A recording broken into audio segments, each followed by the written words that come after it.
Welcome to the 1111 podcast. This is Jay Steele. I'm hosting this live with you today. And look, I don't think this is a podcast today for me. This is really a podcast for us. What I mean by that is simple. I've developed a plan. I'm a government employee, and I was experiencing the shutdown just like many of you were. And I had to get busy. I looked around and I saw so much need. I see need everywhere. And the plan that I've developed, I've started to share it. This is episode 3. Episode 1, I started to share the plan and to tell you who we were, the 1111 podcast.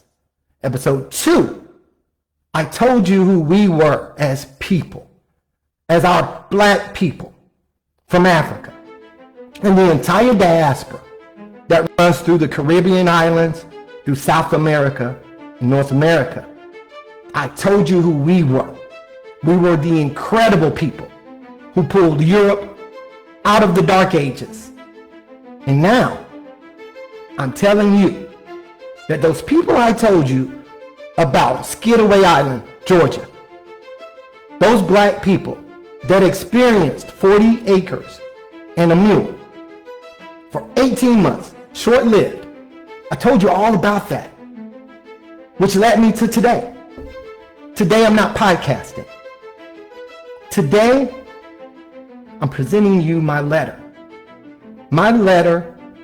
to my hometown. See, initially, this plan was about impacting America, the place, the country that I love, where I've served.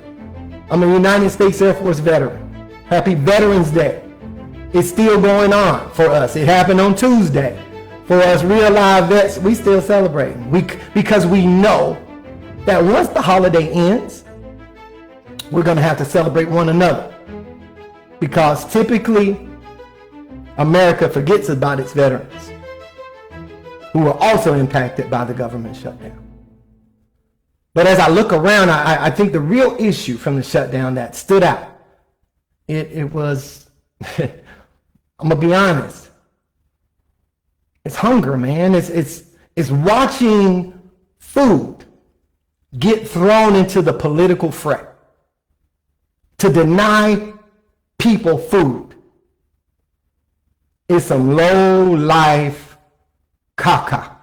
I can't curse yet. We just getting started. But when I identify things like that, I look at my own life.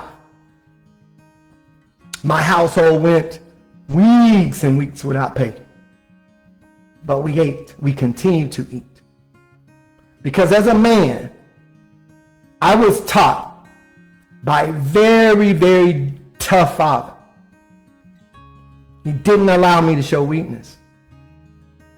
He taught me my job as a man is to provide and protect the people that I love most. And initially, that always meant my household. It meant the people that were related to me, my blood. And then I realized that my family continued to grow and grow and grow. All races, all sexualities, all cultures, all preferences. They are my family. Make no mistake. My family. I've got a need to help people. I got this burning desire in here to leave this place better than I found it.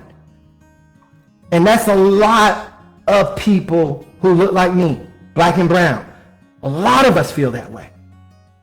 We don't know how to get started. We don't know where do we begin this. How do we get this going? Did I tell you this is the 1111 podcast? Did I tell you I'm Jay Steele? Did I tell you this thing is presented by the House of Steele Collective? Did I tell you that? I need to get that in. I do. I need to get a few other things in. See, week 1 and 2, I don't know if y'all understood. It all came from the dome. I've had time to study, analyze, Look at data points. Get the story right. And I did it from the dome. Episode 1, we brought in about 12,000 people to the platform to watch different things that are going on. Now, when we say people, they're not followers. And I don't need no followers. I don't. I am not trying to build followers. I created a podcast for us. This is our podcast. This is our meeting space. So the movement is really about making sure we identify what's most important to us right now. See, we spend a lot of time talking about the ancestors, and we often say things about the ancestors that is just not relevant and is just not true. I see people on social media. Oh, don't get me confused. We not our ancestors. I know you not. Because your ancestors owned almost 15 million acres of land in the United States of America in 1910. What you got, new generation? Less than 2 million? I know you're not that generation. Yeah, you're not your ancestors. Those people on Skidaway Island, 61,000 of them came together. See, people thought our people were only together when we were in chains together. But the moment we tasted freedom, we locked in.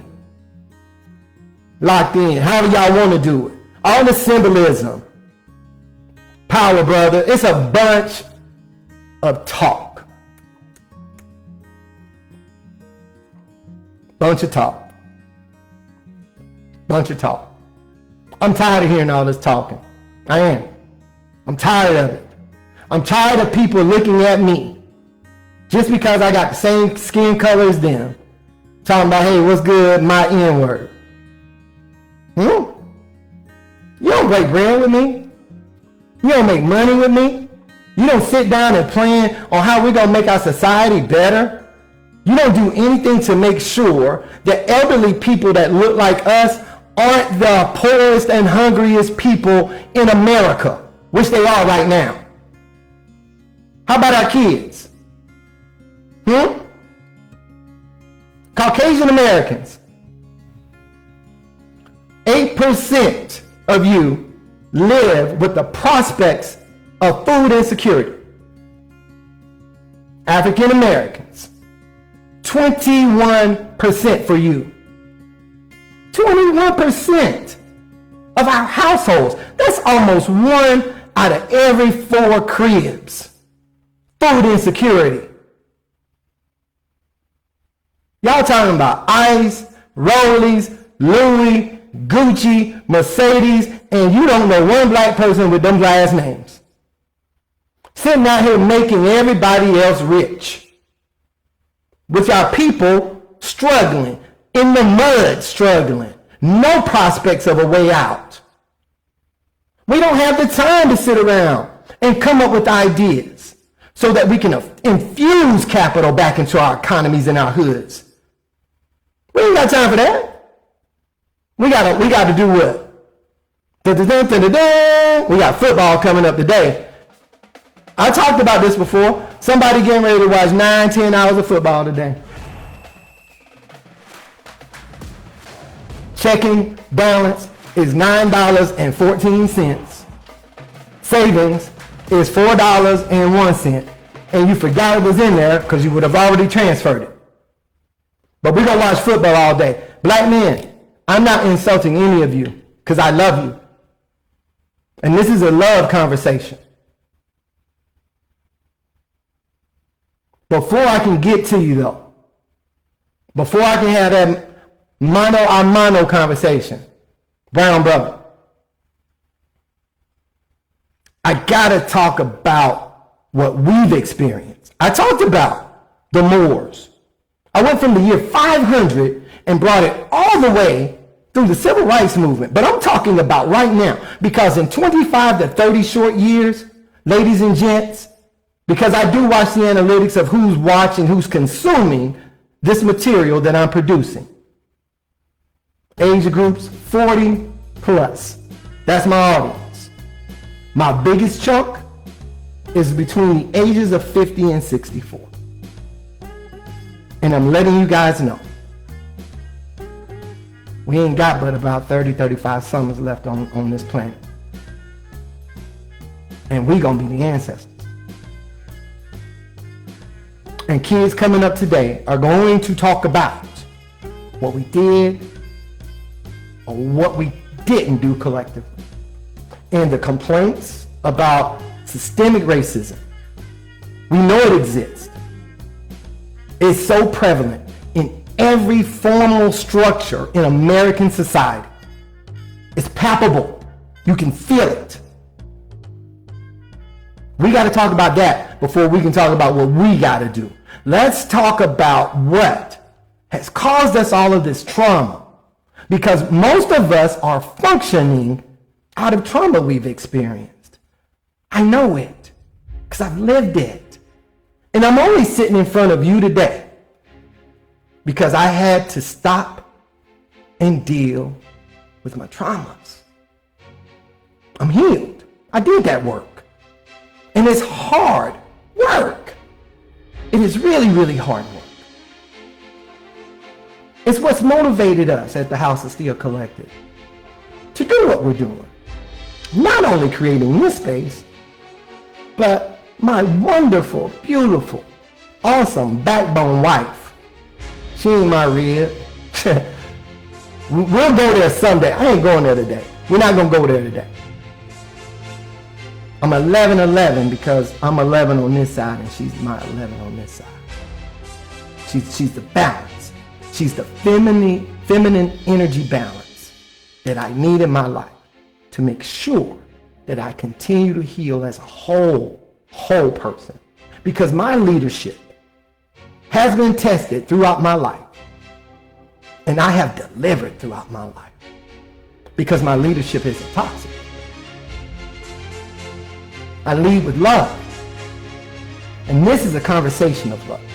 If you guys really don't follow where I'm going, just stop right here. Stop for a moment and think to yourselves. What kind of plan is going to change the dynamics of what we live and see every day? What kind of plan does that? It is a plan that is built upon 5 simple pillars.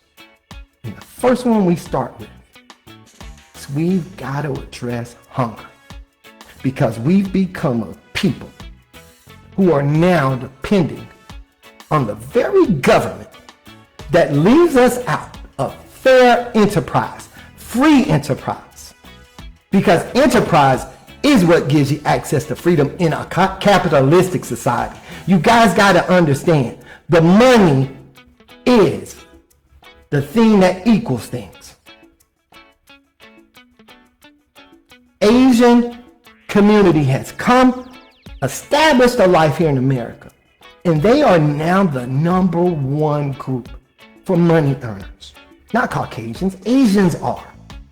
So we know that you don't have to be white to be successful.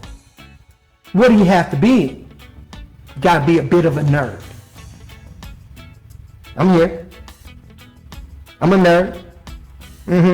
I do analytics. I do all that stuff. See, I've got to explain to you guys in this particular episode, and I don't have a lot of time. I'm trying not to do this with glasses on because I want you guys to connect with me. I might lose track of time. Give me an hour 15. I have you up out here. But where I'd like to start, for me, I want to start because the cooperative that I'm describing, the plan to get us there, it is built on a nonprofit cooperative structure. I've studied those structures. I want to let you know, my initial plan was just to take the structure that I've compiled, that I've built, and then just start offering it to different communities around North Carolina because I like to change the dynamics of the state that I live in. What do we know about my state? During the Civil Rights Movement, North Carolina was #1 for Ku Klux Klan activity. Numero uno. And those babies of those Klan members, yeah, a lot of them were up in Raleigh at the state capitol. redrawing maps and remixing.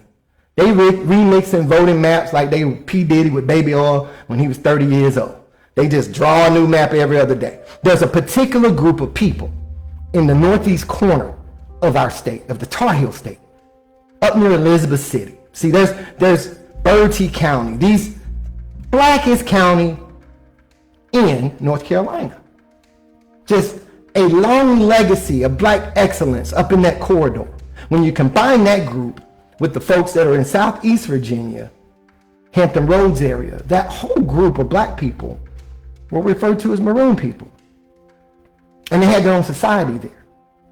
See, history of our people is really deep, and you got to dig to get to the good stuff, because they don't put the good stuff at the top. It's all down in that creamy center. You got to dig through to get to it.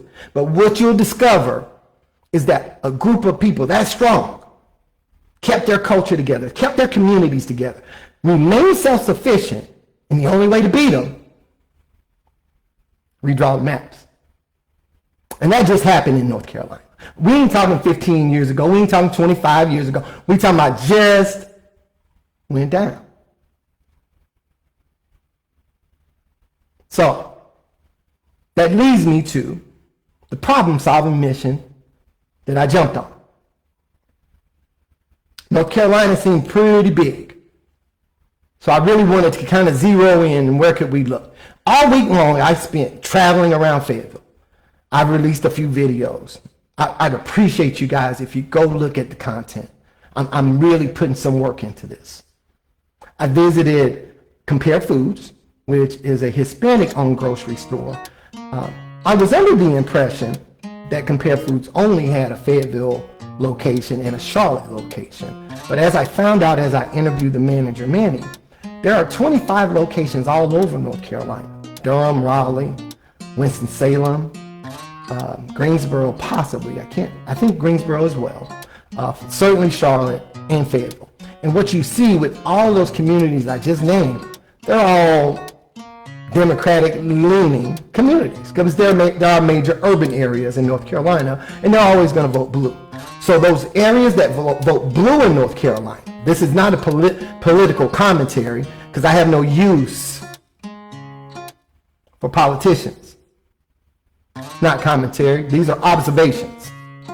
So the blue counties in North Carolina seem to encourage economic diversity.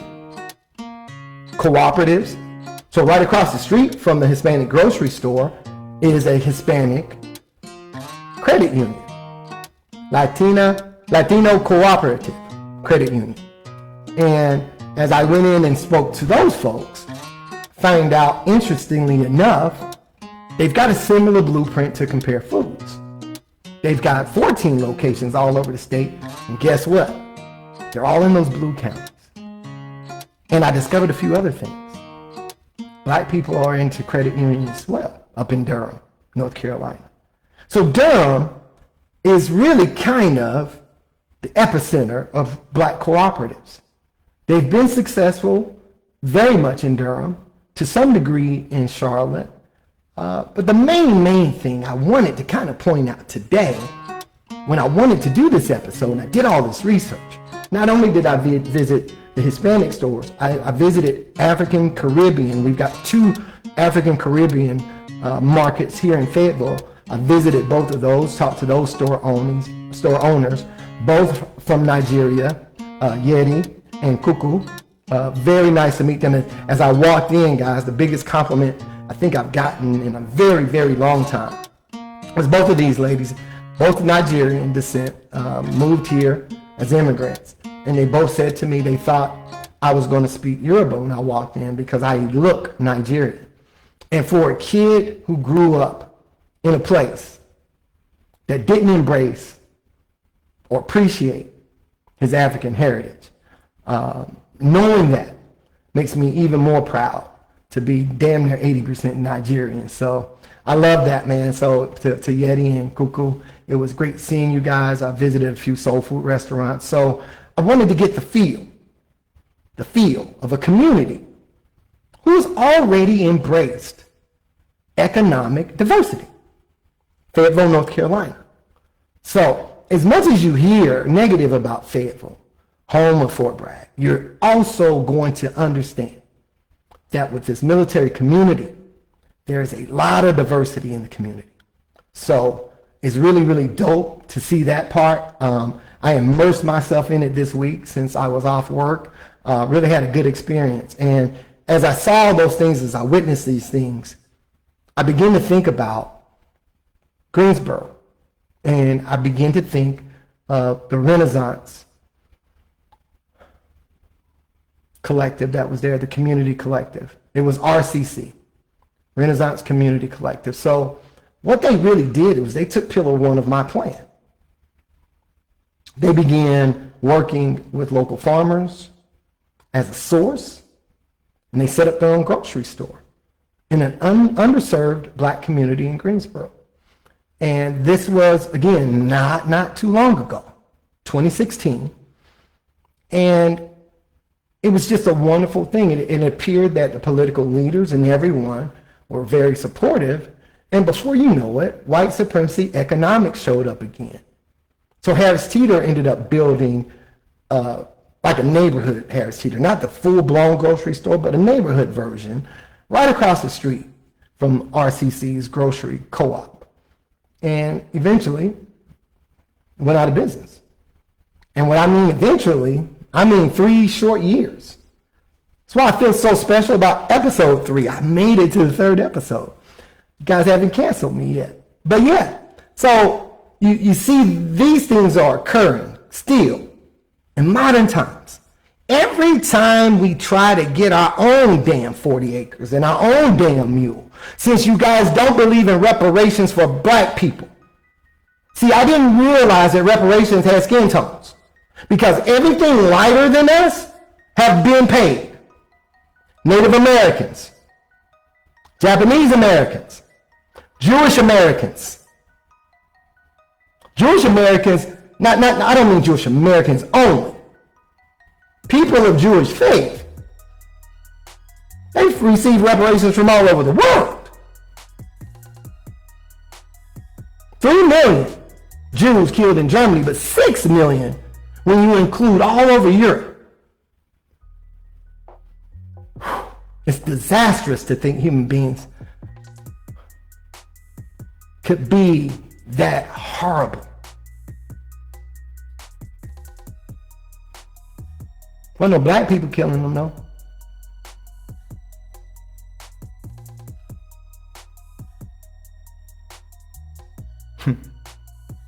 I think there's something called Rhineland bastards. I think that's what it is. Rhineland bastards. Those were the black people in Germany that were also killed. But did black people get reparations for what Hitler and the Nazis did? Absolutely not. Absolutely not. So you keep seeing the pattern. You keep seeing the pattern. You keep seeing people being punished by white supremacy, but somehow, some way, people are receiving economic grace. Except for us. We can't get none. And I'm tired of complaining about it.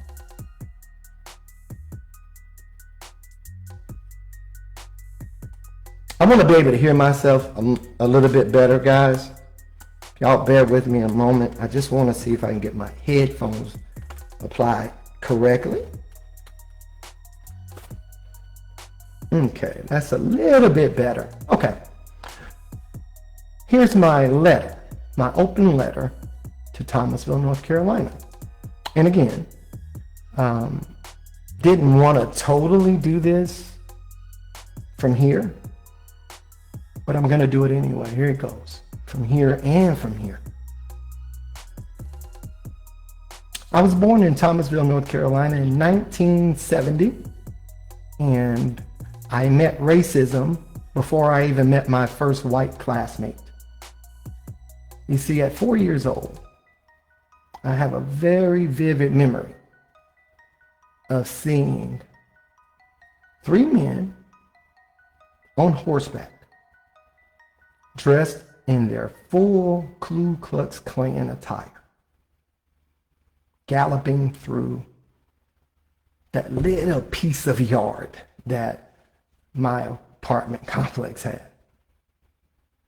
And I remember my sister and I think my sister and I were out in the yard, but I remember turning to run back in the house, and my father was coming out with a shotgun.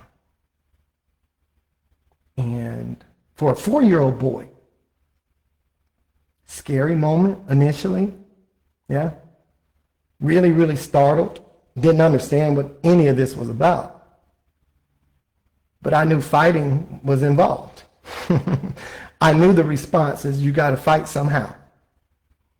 A short year later, I started meeting my white classmates in kindergarten. And one of them called me the N-word. My immediate instinct was, let's figure out how to get him away from this teacher so I can put my hands on him. And that's what I did. I told him I was going to show him on something on the side of the building at good old Colonial Drive School. He followed me like a dummy. I put him on the ground. I put my knees on his arms. I took his glasses off because I'm a gentleman, always have been. And I said, you're going to sit in this sun until you're as dark as me. And I kept hearing that teacher calling. Finally, they discovered me. And I went to the principal's office. Great, great man, Otis Honeycutt. And my father had told us, my first day of school, I remember him sharing with me, boy, if I have to clock out of that job to come down here and see about you because you don't know how to behave at school, I'm going to wear you out there at school. I'm going to get you at the scene of the crime, is what he would always tell us. The scene of the crime. And Mr. Honeycutt said, I got to call your father. And I immediately I'm scared to death, man. I'm scared to death. And when my dad got there and he found out why I reacted the way I reacted to my classmate and what I'd done, my father simply looked at the principal and told him, the next time you call me off my job about something like this, I'm going to whoop your ass. And he went back to work. I went back to class. Race had already entered into my life at 5, at 4, at 5. Come on, guys. I'm already dealing with this garbage. By the time I'm 8 years old, like any kid that lives anywhere where you have real winters, and we've had real winters in Thomasville, I sneezed in class, a second grader. A white female classmate went ill. My teacher threw me out of class, put me out in the hallway. I've seen her recently. Some folks have been taking pictures with her. Some people that look like me, you've been taking pictures with her recently and putting them on Facebook. Yeah, ain't no way in the world.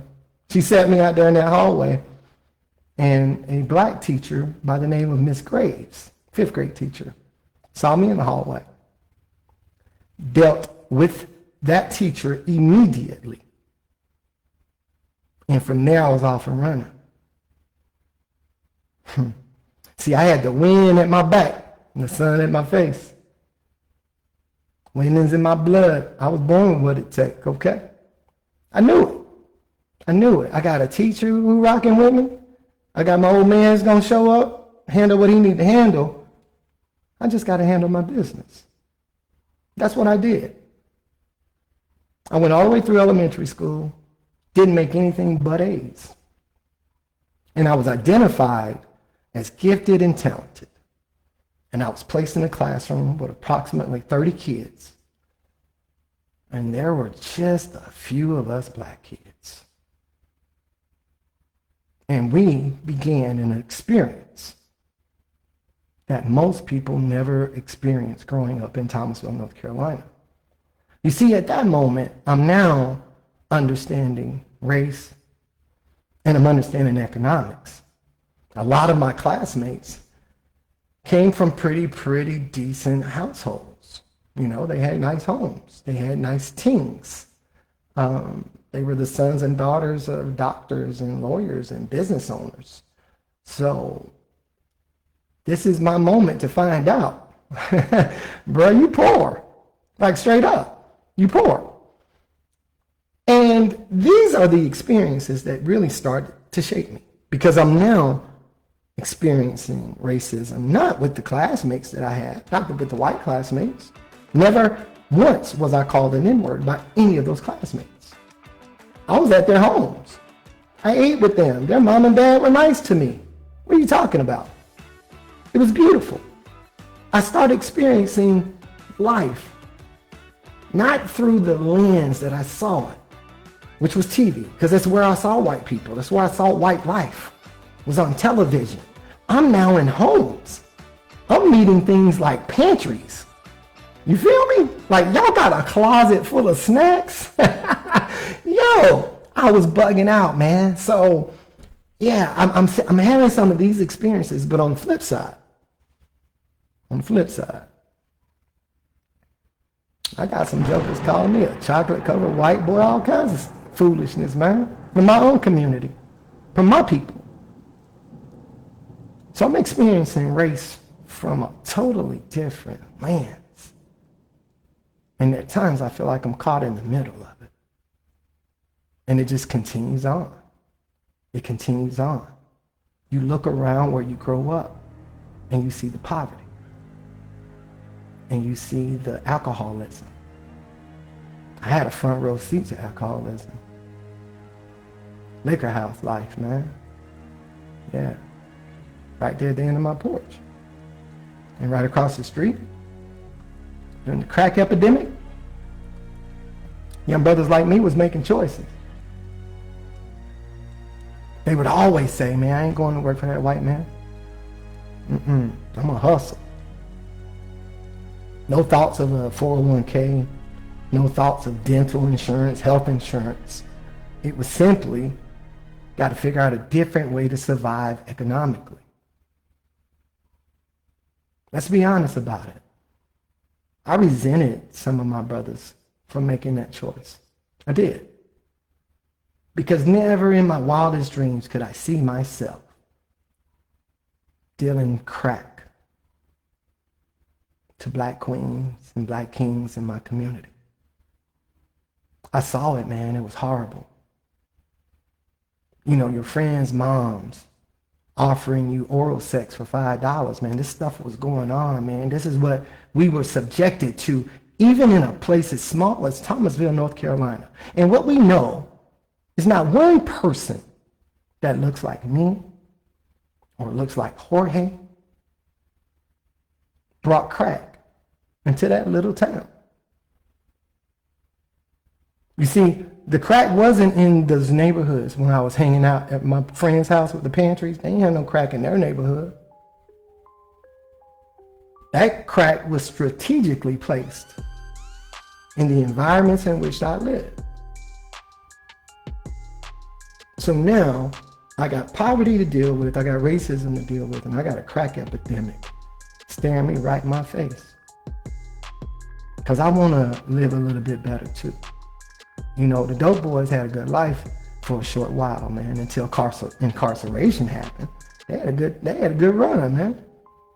You know, the ladies loved them, the girlies loved them. They had nice cars. They could drive onto HBCUs, profile, style, makeup, fake lives. They had it going on, man. And then they started glorifying it in their music. And that just started to derail our society further and further, because it's not a glorifying situation. I don't judge the hearts and the minds of those young men anymore.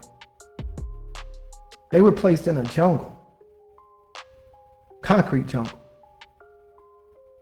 Even in the South, those jungles were concrete because the roads were paved. They weren't dirt roads.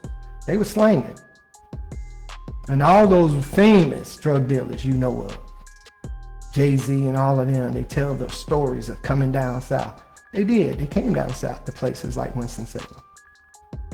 They did, man. All the way down on Tobacco Road. So we had to survive it. I had to survive my childhood, man. Now, the beautiful part of Thomasville, North Carolina, I have been all over this country in the United States Air Force. And there ain't no better people on Mother Earth than my people in Thomasville, North Carolina. The type of love that you feel from that community is unmatched. But that love, it comes from connected struggle. It does. See, I got a chance to travel all over this country, serving in the United States Air Force. And what I noticed as I traveled is that people in other places are doing a much better job at collaborating. Oakland, California, Mandela Grocery Co-op. They got their own grocery store, their own farm. The people that work in the grocery store are the owners of the grocery store. The community is part of it. See, they do real cool things like make sure the elderly don't have to come out to the store. They do deliveries, free deliveries for the elderly community. These are things that I want to incorporate in our plan. I want to make sure our elderly gets at least a free meal every week. We can call it Sunday dinner with Big Mama. Sunday dinner with Pawpaw. Our elderly need our love. They need our support. They need our best effort. They don't need us to be cool. They don't need us to be iced out. They don't need us to be dripped. They need us to take care of them. They deserve that. See that love I'm talking about that I've experienced as a son of Thomasville? It came from all over the community. We were raised by the community. I remember being an idiot one day, literally walking with my friend who will remain unnamed. He can dime himself out. But we decided to walk down the yellow line, the middle of the road, as traffic's coming back and forth on Martin Luther King Drive. By the time I'd gotten home, my father had already received 3 phone calls. What would you guys do now? For real. Because obviously these boys need help. I needed help at the moment. Something was wrong with me. These are the decisions that you make as a young person when you're growing up in poverty and drug-infested environments where violence is everywhere. Literal prostitution is being offered to you by people that you looked up to just 3-4 short years ago, man. Y'all made us grow up through that. Y'all made us experience your racism. Put us through that. And all these damn years, I've been working on healing from all those traumas that I experienced, from all that toxic leadership. I just saw you guys ranting and raving about elections, man. Y'all understand what's happening? Really? Can I get real with y'all? For real? Ain't no city council coming to save you. That's the go along to get along gang. Again, they'll remain nameless, but I've seen your politicians and how they get down in that area. They ain't for the people. They ain't brought one program that's going to bring economic stimulation to your neighborhood. They're not going to devise one plan that's going to show you not only black people, Thomasville, North Carolina, hear me and hear me good. You have a spending power of $100 million annually. $100 million. If you combine the Latino community, you're up to $200 million. If you invite the people from Lexington to participate with you, now you up to $400 million. And if you can convince the people in High Point, where I was born, to help you get down Chair City, now you're talking about $1.5 billion in black and brown economic power. And y'all break y'all neck to take that money to them people who don't give a damn about you. I know you do.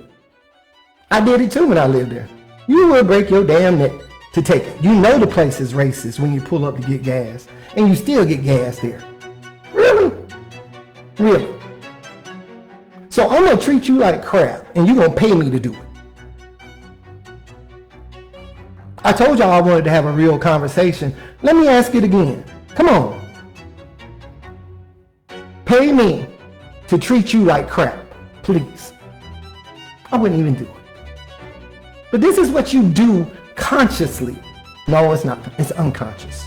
You've been taught to hate yourself so much that you will pay people to treat you like crap. You will pay people to invent some system called an election to make you feel like you're participating. Where's the economic stimulation coming from? Those furniture factories closed a long damn time ago. Who's bringing the new industry in? Are we waiting? We're waiting for the people that don't give a damn about us to bring some jobs to this community. Let me get back to how I picked Thomasville. Not because it's my hometown. I'm going to be honest with y'all. I didn't even want to pick Thomasville. Y'all know how it gets down, man. You can't be a preacher in your own land. Y'all know how this works. Jesus was born where? Bethlehem. Where was his biggest sermon at? It wasn't at Bethlehem. He couldn't even preach to his own people. So I didn't want to come and do this with y'all. Not because I don't love y'all. I just didn't want y'all to be like, oh man, come on, that's JJ. I'm Jay Steele, man. I ain't JJ no more. I'm a grown-ass man. I'm 55 years old. And since I left at 21. So for 34 years, I've been in training. Been applying myself. I sure have. Because what I didn't want to do was to come back to that racist stench. Stinks. Denton, North Carolina, you absolutely stink. You're funky. You're 92% white. What the hell y'all doing down there? Playing banjos? Drinking Budweiser? Figuring out different ways to make people's lives miserable? 92 damn percent? Come on, man. Them Idaho numbers. That's cool, because we don't want to be down there with you. The black population is still zero. I'm here to report. I did see small Native American, maybe 1%, maybe 2% white Hispanic, nothing else. Ain't no flavor. There's no pepper on them mashed potatoes. No gravy. No black, no brown, and we cool. Y'all keep it down there. But stay the hell out of our way when we start building economic opportunity. Don't you bring your butt over here to do nothing but consume. We will take your money. We will treat y'all the same damn way y'all treat us. Don't you bring nothing up this way but some damn money. And get on down. Get on back down there.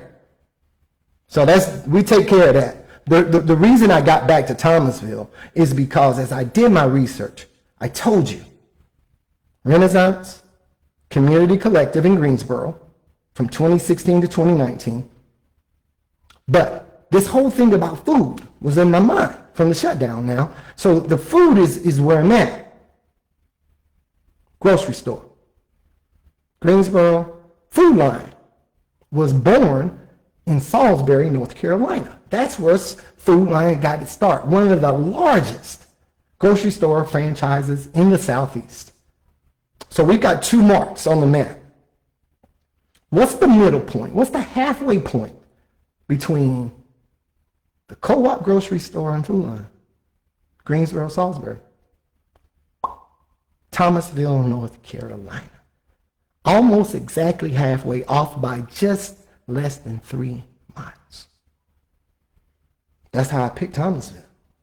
See, we got a location that fits what we're looking at building. We've got an environment that produces grocery store chains. Yeah, this is fertile land to start. Absolutely. Yeah, I did that. What else did we do? Oh, we researched how much available farmland is in Davidson County. I'm here to let you guys know. We got some farmland. Yeah, we do. So, we got farmland. Do we have space available.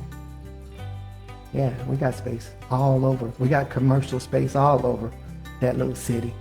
Yeah, we set up us a small market first after we buy the farm. After we get the farm equipment, after we get the farmers, start producing produce, small livestock. Gotta have some chickens. Gotta have some pigs. Yeah. See how it's building? We're gonna have fruit trees, those things that we used to have when I was a kid. I walked all around the neighborhood eating grapes, pears. I didn't even go in the house till the street lights came on. Then I'd get home. I'm just hanging out in the neighborhood all day, drinking from the water hose. You know how we get down. You didn't need to go home. There was food in the community. Food naturally growing. We're going to get right back to that. So we're going to get that farm. We're going to start out with 15 acres, but the goal initially, 40 acres. I need maximum participation, but with limited participation, we can still get 15 acres. That's what we're going to feed to our market. Now we got to set up a headquarters for our cooperative too. We're going to have a storefront. We're going to have a little place to drink coffee because we're grown. We can have a little wine shop if we need it, and a place to have entrepreneurs come and sell their goods. Entrepreneurs that have arts, crafts, that make music. We got to get back to our creative spirits. And I know we've got a lot of talented people. This week's episode, initially, I agreed with a business owner that is one of the greatest arts and crafts person in Thomasville, my cousin Lakeisha Steele. She's got Conscious Angels Arts and Crafts.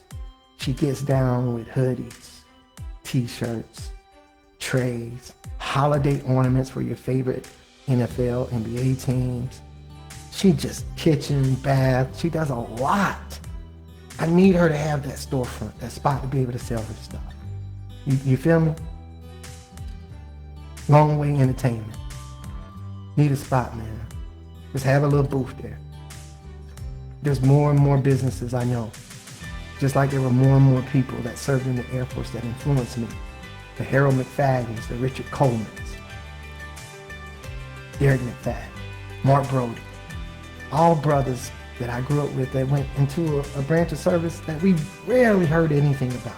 Because everybody was so busy pushing us to the Army so we can get out there and get on that foot patrol, carry that M16, and be that type of grunt dude. See, the Air Force gave me a set of skills. It's where, after leaving Thomasville, I met this beautiful thing, because that relationship that I had initially with racism, it was still heavy on me. It was heavy on me as I left Thomasville. The beautiful part of my life as a high schooler in Thomasville is that my love for basketball got me connected with my basketball coach, Donnie Hope, and he's still my coach today. I can call him anytime. I did a few months ago. Bawling, crying like a baby, because I'll cry now. I'm okay. I told you I'm a grown ass man. Don't try me. I'm a grown man. But I'm in touch with my emotions too, and my coach knows that. He knows that. And he just sat on the phone and he listened. That's the type of dude he wanted all of us to become. That's the influence he had. That's that positive leadership example, that leading through love, that leading through care, that leading through understanding. You don't see that often from black men. He's one of my favorite human beings to ever walk on this earth. I love you, Coach. I got to see leadership from him before I left. And when I went into the Air Force, I was determined not to just be there. I wanted to lead. And I got real uncomfortable when I got there at first, because Thomasville, you feel so far away sometimes, man. And I don't really think you guys understand, for us people that leave and we don't come back home to live, we lose a piece of ourselves. But this is a platform that helps us stay connected. to the origin, to the beginning, to where we came from. See, we want to be proud of where we came from. And we can't be proud of where we came from because of the condition our people continue to live in. It's hard to be proud of that. Somebody got to answer the call. I'm here. So that leadership I told you about, yeah, man, I remember moving into an Air Force dorm in Wichita Falls, Texas.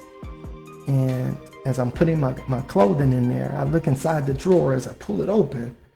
Right, it's printed on the inside of the drawer, man. It says Thomasville Furniture. Yeah, I'm home again, right? So as soon as I see it, I don't see the city. I don't see the big chair. I see my people. And all my people are saying, boy, handle your business. Show them you from Thomasville. You Thomasville strong. That's what I did. Everywhere I went, in that United States Air Force, I took Thomasville with me. I bragged about Thomasville. I bragged about my people from Thomasville. I watched Kerry Mott playing football against Texas in a bowl game when he was at the University of North Carolina, before he went to do some NFL stuff, before he went to NFL Europe, before he became an attorney. Y'all don't understand what it is to be a man from Thomasville. Y'all got us twisted. So I'm sitting there watching my boy do his thing, man. Hey, man, that dude from Thomasville, man. You feel me? Or the time I hooped against Allen Iverson, and that man humiliated me in less than 15 minutes, man. It was unreal. It was the speed. Never seen a human that fast in my life, man. But I remember him going up to dunk one, and as he came down, he was a high schooler. I think he was a junior in high school. Yeah, he was, because he spent his senior year in jail. Racism. Yeah, as he came down from the rim, I looked at him, and immediately, he's my height, man. He might be a half-inch taller than me, man. That man ain't 6'1". That man barely 6 foot tall. I looked at him and I said, first thing I thought, great ball player. This kid has the potential to be wonderful. He ain't Andre Irving. I remember saying that, man. Like, the people that I grew up around in this place, man, they were just incredible human beings. Not just incredible athletes, great minds. You got a judge back at the crib, man, Robert Brody. I talked about Mark Brody being in the Air Force, but his bro, Rob, man, he's a whole judge. We are unique individuals. We are made beautifully, handcrafted by a little town that was making furniture, but that was also making giants. And I'm calling those giants right now. I don't care where you guys are right now. I don't care where you've moved to. We have got to commit to fixing something. You see, nationally, as I talk about food, as I talk about the numbers, what we know nationally, and again, I post all of this information, guys. Please lock in. Lock in. It's informative. I told you, subliminally, I am trying to rewire your brains to look at yourselves differently, to understand black greatness differently, to understand that economics is not something that we want to do. It is something that we do. We invented the economic system in Europe. The Moors did that. I told y'all this last week. These jokers ain't doing nothing, fronting, like they got all the answers. Man, Thomasville, you're poor. You live amongst poor racists. I told you about Denton over there. I told you about that garbage they continue with. See, poverty in America, 8%. There's an 8% hunger rate. Excuse me, not poverty rate. Hunger rate. 8% amongst white America. National. 21% for African Americans, nationally. Close to 20% for Hispanics, nationally. But in good old Thomasville, in good old Dixie, South will rise again. Your hunger rate, Caucasian community, is 12%. It's 4% higher than the national rate. You see, your community politics and all that stuff y'all like, it ain't bringing you no prosperity.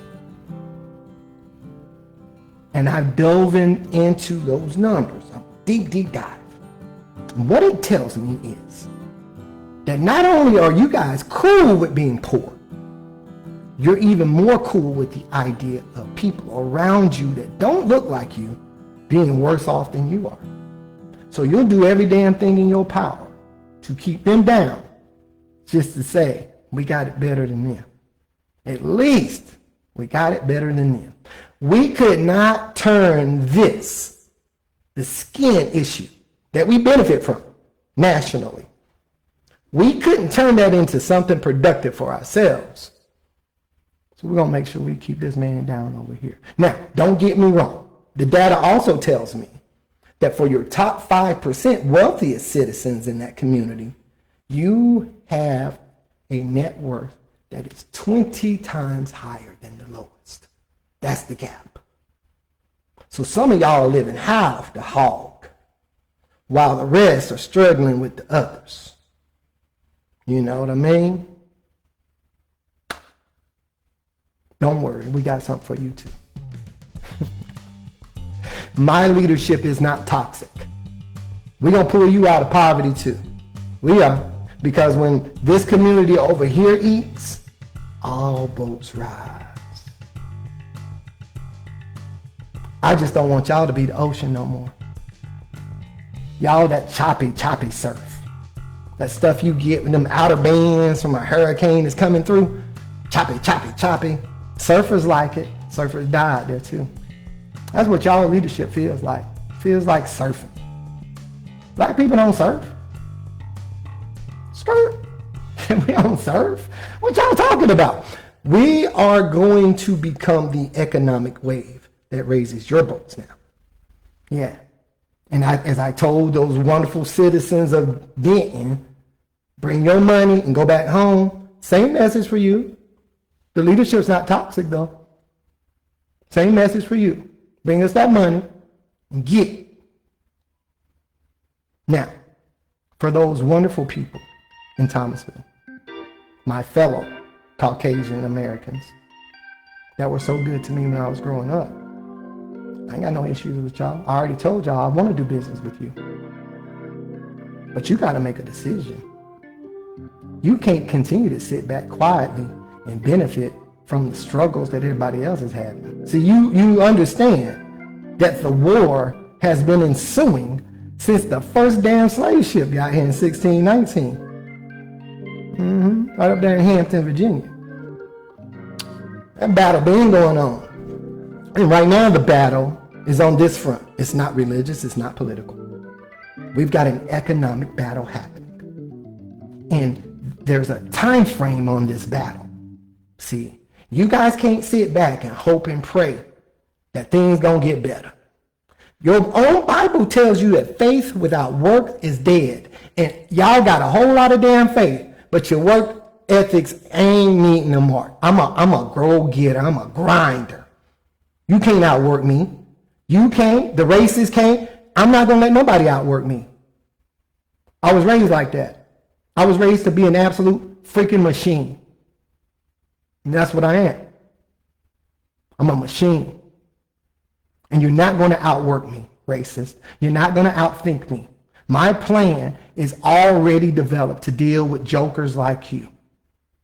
I told you I left home, but I've been in training.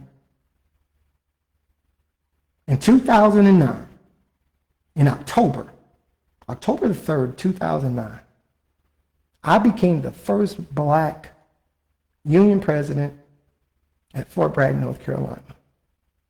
Now, doesn't sound like a huge accomplishment to some people, but if you think about it, we here in Dixie, living in Dixie, Barack Obama took his office in January of 2009. There was a black president of the United States before there was a black president of this local union. Thomasville, Your boy did you proud. You kidding me? Yeah, man. Yeah. I told y'all about us feeding people out in Spring Lake, North Carolina. That was just the tip of the iceberg. You feel me? Tip of the iceberg. We recouped $5 million in compensation for our employees that we represented over a 10-year period. I ain't telling you about what I heard. I'm telling you about what we did. Black, white, brown, gay, straight, didn't matter. We took care of each other. With our membership structure only set at $36 per month, the last 5 years of my 10-year presidency, a 10-year run, we were bringing in excess of $1 million per year. People only paying $36 a month. Y'all better understand something. I'm coming. Dixie, we coming. It ain't a me thing, it's a we thing. We coming. I got the plan already drawn out. This episode was supposed to be about getting into the details of the plan. But wholly blindfold, the spirit of my creator told me, your people don't understand what this battle is about. They don't understand your ability to lead. They don't know how you get down. See, they know an old version of you, JJ. Told you, I'm a grown man now. I'm just Jay Steele. I'm a real leader. I'm a real collaborator. I love working with people because I love people. I lead people on a daily basis. Every gender, every skin color, and they all get respect. They will get my utmost respect.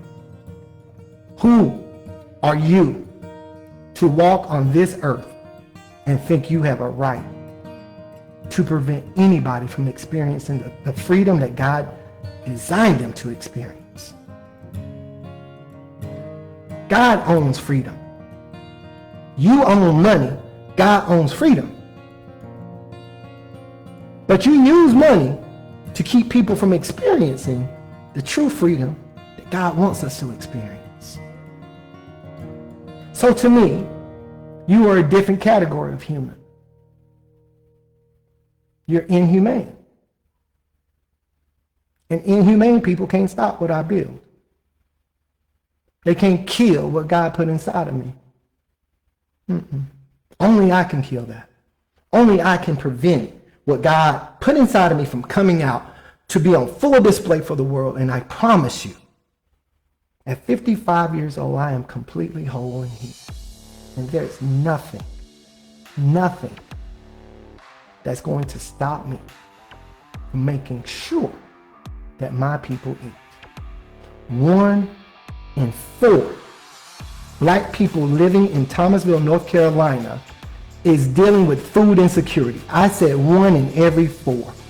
How in the hell do you think I'm gonna sleep like that? I got to get my home fixed first. And then we're gonna take this to the next small city and the next small city and the next small city. And we get ready to build a North Carolina that will be unrivaled by any state in the South. Atlanta already did it. Oakland's doing it. Detroit's doing it. Chicago's doing it. Boston's doing it with the Eugenie Project. They've mastered building cooperatives. But their plan isn't my plan. Because my plan takes us back to Skidaway. Because our people were right. Our ancestors knew more than we know. And if we learn from them, if we really learn from them, we can build something remarkable. So this is what I'm asking you guys to do. I need 6-1. See, remember Skidaway? Give me 1 second. Getaway, I told you guys, real simple. 61,000 people put their money together. They raised what is worth $80 million in today's money, only for it to be stolen. They did it. How could they trust each other with money? They were enslaved. This is the first time they're experiencing money. How can they trust people with their money when they've never ever felt it, never had it?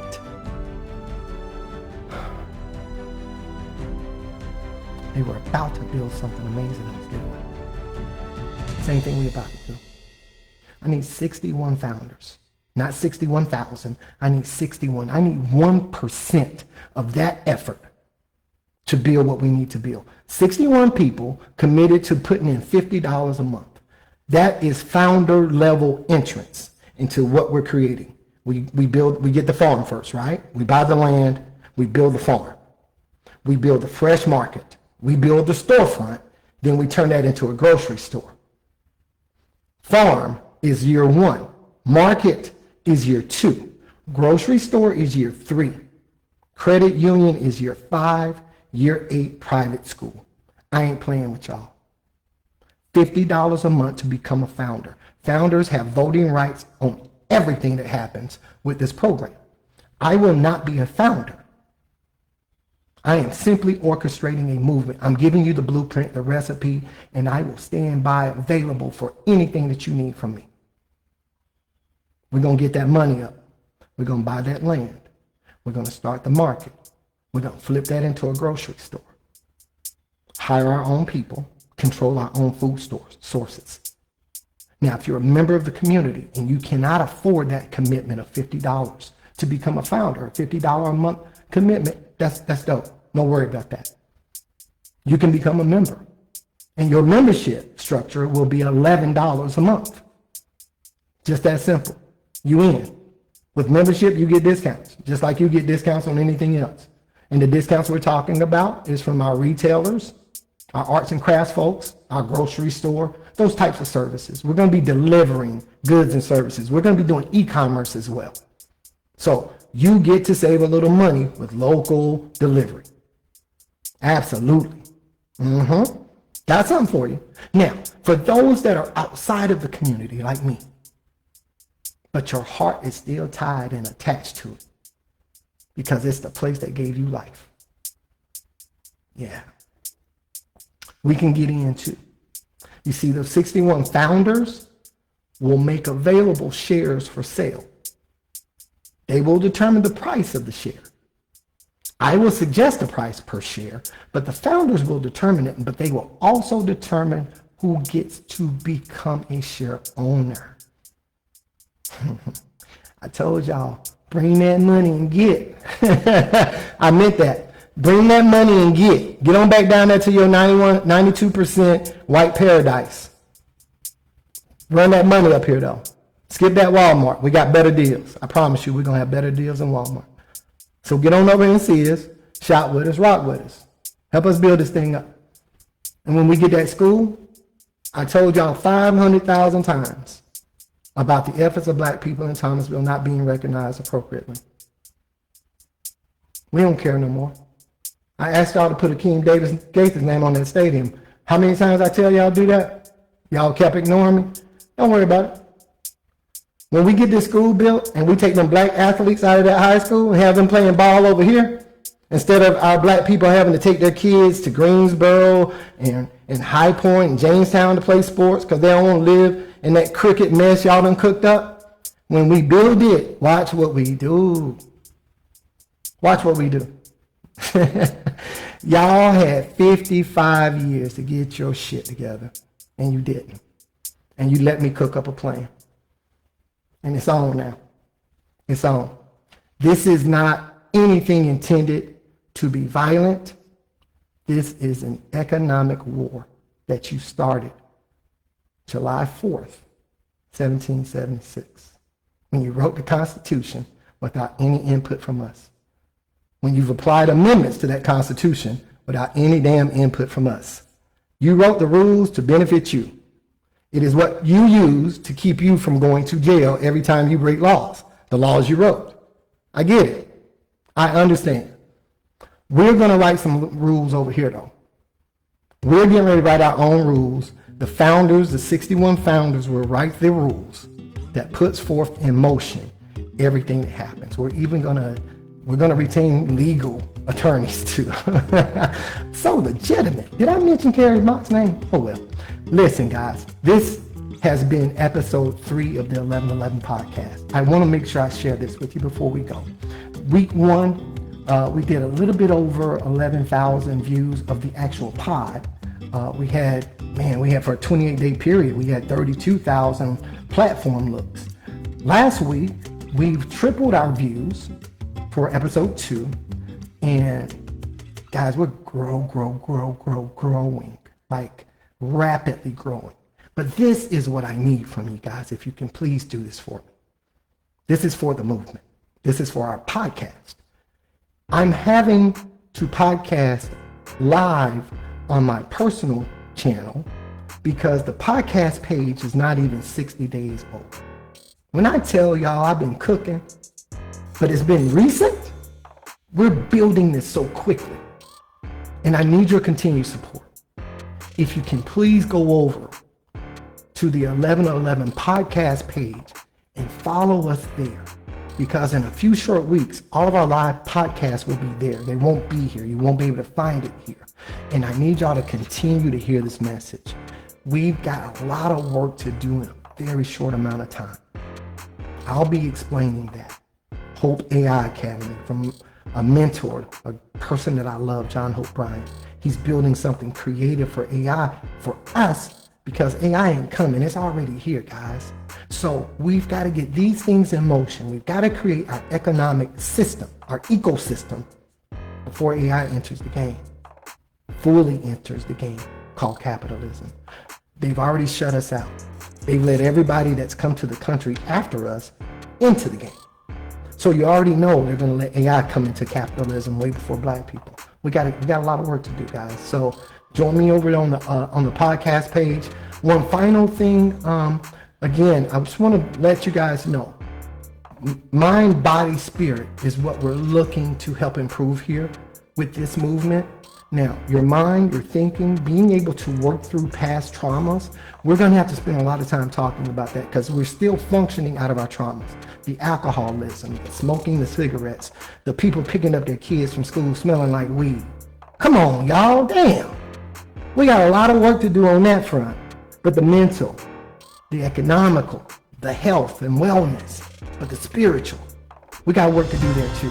So with that in mind, my business partner, my wonderful wife, Noemi, has started her own meditation channel. It is Wings Meditation Channel. If you guys, I've shared that on my page multiple times, but guys, please go check that out too. She's doing meditation videos. They're short videos, about 15 minutes, no more than that usually, up to 15 minutes. She's doing them in Spanish and in English, bilingual, fully bilingual. She's going to be looking to do stuff for our children to help meditate, because what we're finding is that when our children learn how to meditate, it's reducing anxiety, it's helping them sleep better, it's improving test scores at school. So if we can feed them, we know food is important. Having breakfast every day helps test scores. So if we can feed them and help them quiet life down a bit so they can think clearly and hear that inner voice, the most important voice you're going to hear this day is that voice inside of you. Now, when you're walking around your environment today, when you're looking at your neighborhoods, look for signs of poverty. Look for signs of brokenness. Look for things that we can begin to repair. If 61 of us lock in and work together, we can do this. Thomasville, thank you for making me who I am. Thank you for being here. Thank you for tuning in. Everyone in the surrounding areas, Lexington, High Point, Winston-Salem, Midway, come on, man. Y'all know we all family too, right? So, Greensboro, whatever you guys can do to help us, we appreciate it. Help contribute. We've certainly come to your towns and spent ample amounts of money. So this time, yeah, let's do one for the big chest city. This is Thomasville's baby boy. I'm Jay Steele. This has been the 1111 podcast. I'm out. I hope you guys have a wonderful Sunday. I love you from the bottom of my heart. I'm going to give back to the place that made me great. Love y'all. Peace.